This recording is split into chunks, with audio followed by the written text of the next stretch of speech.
going on, everybody? This is Coach Reg, aka Mr. Intensity, and my job is to invoke thought and help awaken the world's consciousness one person at a time. Hopefully that person is you. Now, people are asking about why my video went down last night. I took it down. I was like, I'm not really feeling this video. So I took it down after like an hour. It's like, I don't like it. I'm not perfect. I don't make greatest videos all the time. I can't knock a hit out the park every time. And that wasn't a hit out the park. So I was like, I'm getting addicted to putting up videos. It's become a habit. So if I don't put up a video, I feel funny. But you know, I didn't like that video. I didn't like it. It was just something I threw up there just to give you something.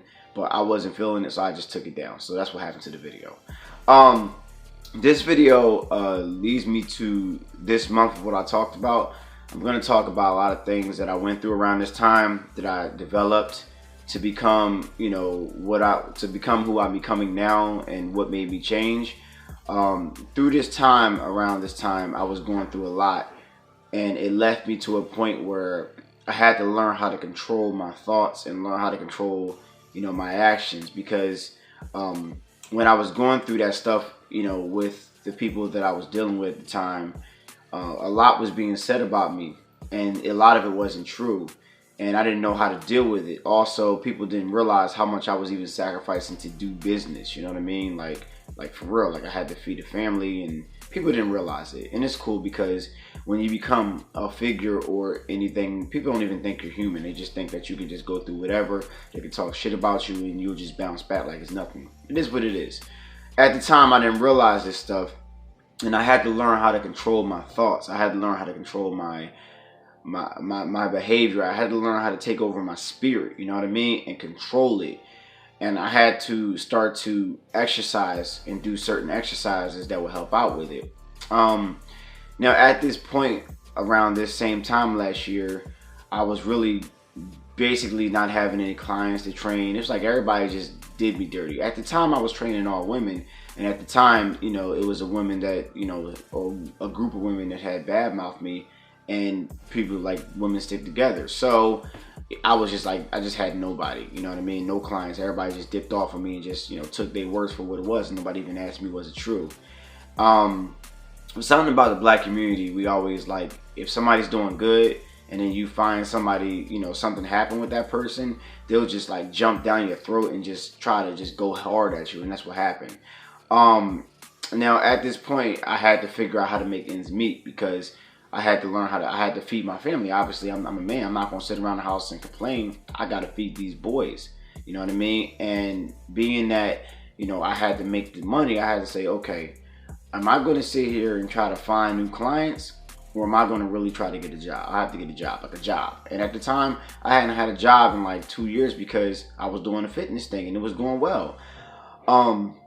So I had to work at Walmart, and I had to figure out how was I going to get out of the situation for working at Walmart, because they were paying like $9.50 an hour. It was like, to me, it was like slavery. I haven't worked for $9.50 an hour since I was like in my early 20s. You know what I mean? So that was a serious hit. But I had to accept my situation, and I had to say, I'm going to take this time to develop myself, and I'm going to figure out how to get Walmart to pay me to learn to become better so I can get out of Walmart. So I was so desperate at the point, I said, I'm going to do anything. I know it's a long shot, but obviously me going to church doesn't seem to be working. I was going to church. I was part of a new church, as a matter of fact, and my situation still somehow got worse. Now, I'm not saying church doesn't help. I'm just saying at the time, I had to figure something else out, and I had to open my mind. That was the biggest thing. So I got into the law of attraction. Now, one of the things the law of attraction teaches you is to meditate, because you want to control your thoughts. Now, people don't realize that your brain is thinking and processing so many thoughts per minute. It's unbelievable. And you need to have a rest. Your brain needs a rest from thinking so much, because you will get overwhelmed. You get into depression. You'll start thinking you are what you are. And your thoughts do become things. It's a fact. So if you think that you're lazy, if you think that you're worthless, if you think that you're broke, and you always constantly think it, that's going to manifest into your life. I had to figure out how to control my thoughts. So I got into meditation. Now, for somebody who's never meditated before, that was really hard for me because my thoughts were going nuts. I'm sorry, it's gum. Nuts at all time. Not nuts at all times. Now, with my thoughts going like that, I had to understand that I had to figure out a way to control them, and I had to figure out. So I started to follow people like Esther Hicks and read the books The Law of Attraction and The Secret, and I read this book called The Power of Concentration by Theron Q, and all these things. You can actually go look this stuff up, and they teach you how to control your thoughts. But in the sense of controlling your thoughts, you have to learn how to control what you put into your mind as well, because the music that you're listening to, the TV that you're watching, and the people that you're around will either put negativity or positivity into your mind, and you have to learn how to get that out of there.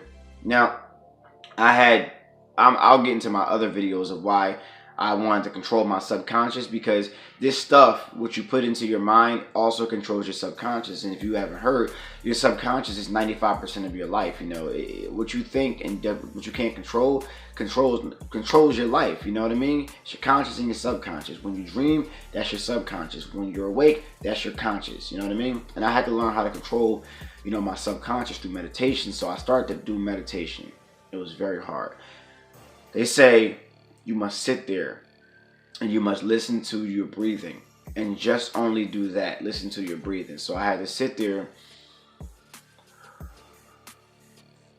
and at first I'm like, yo, I can't stop thinking. I can't stop thinking. Like, how does it get quiet? Like, I can't stop thinking, because I was going through so much. But after doing it and doing it and doing it and doing it and doing it, I got a lot better with meditation, and it helped out a whole lot. I started to control, and I started to do at least 5 minutes a day, and then I went from 5 minutes to 10 minutes to 30 minutes to an hour of straight meditation. And in that time, I got a lot of comfort through meditation. In that time, I felt better through meditation, and I could control my thoughts and what goes into my mind. But I had to remove things from my life, such as people. So I had to kind of isolate myself, such as my situation. I had to accept what it was in the present, and not worry about the past of what happened, and not worry about the future, and just learn to appreciate the present of what's going on in my development. Because most people like to sit around and think about what happened in your life and dwell on it, which will lead you into a more depression, because you're sitting here regretting something that you can't change. You're worried about something that already happened and you can't control it.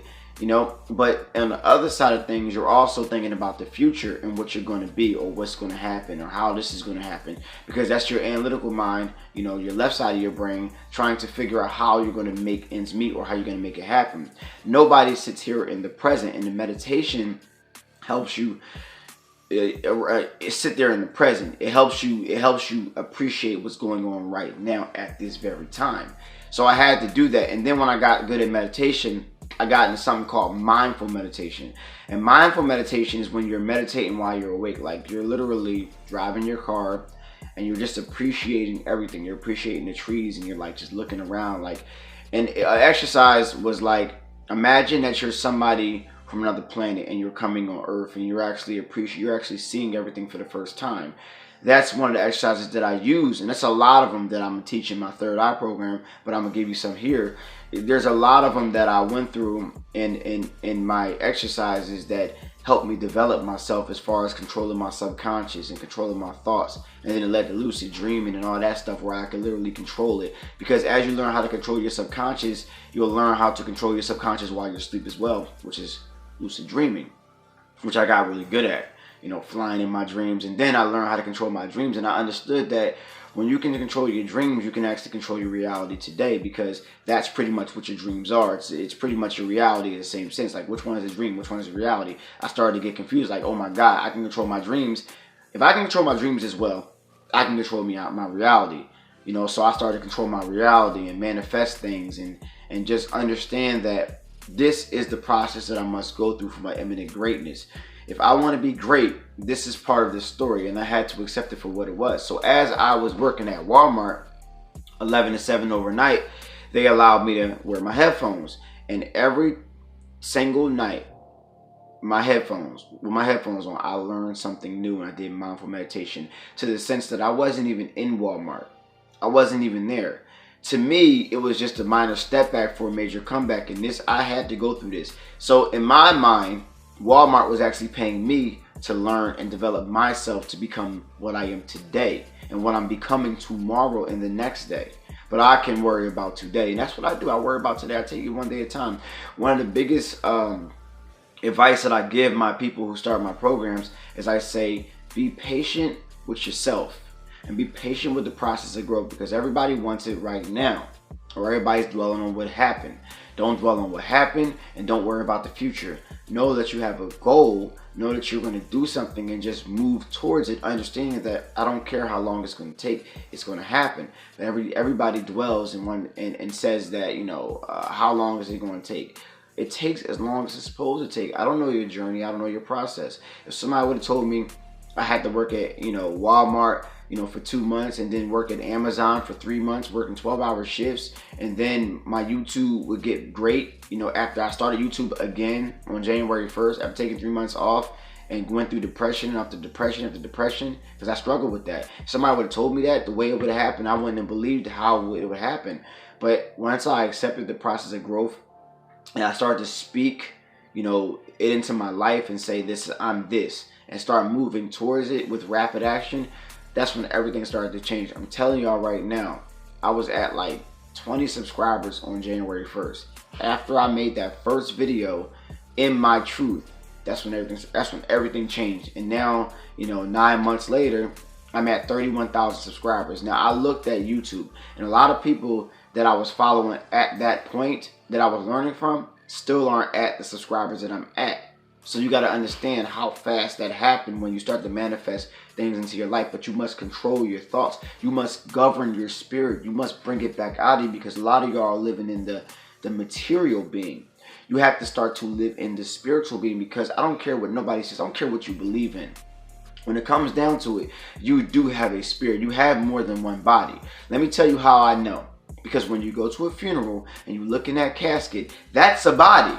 But where's the person that was controlling that vessel? That person is gone. So there must be something that controls that vessel, as like you get in a car. And when you get in the vehicle, you control that car. You drive that car. You have tinted windows. Nobody can see you, but that car is moving from somebody. All right?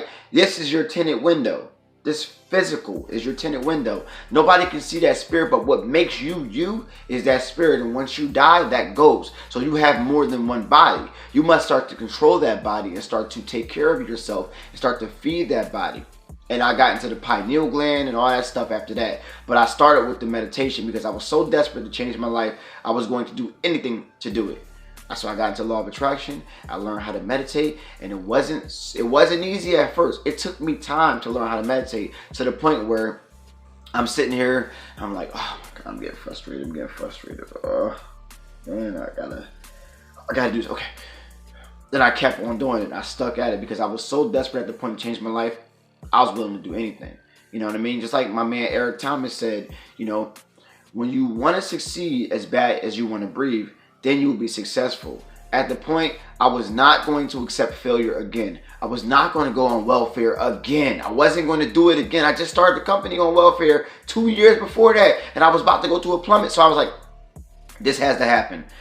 This situation in my life had to happen in order for me to get to my next level. I have to go through pain to get to my purpose. And I was always speaking it, pain to purpose, pain to purpose.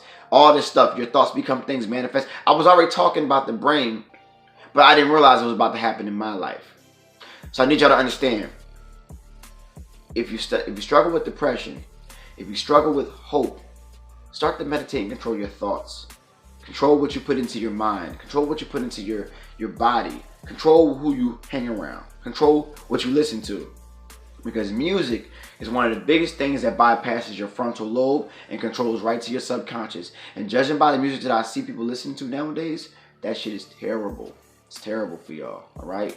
So, I mean, this is my video today on meditation. I apologize for my video yesterday, all right? I'm saying sorry for it. I'm not perfect. And once you understand that I'm not perfect, you understand that I make mistakes just like you, because I'm human. So treat me like a human. I'm here to help you. I love everybody, and I put these videos up because I love to do it. So, besides that, this is Coach Reg, aka Mr. Intensity. And my job is to invoke thought and help awaken the world's consciousness one person at a time. hopefully that person is you.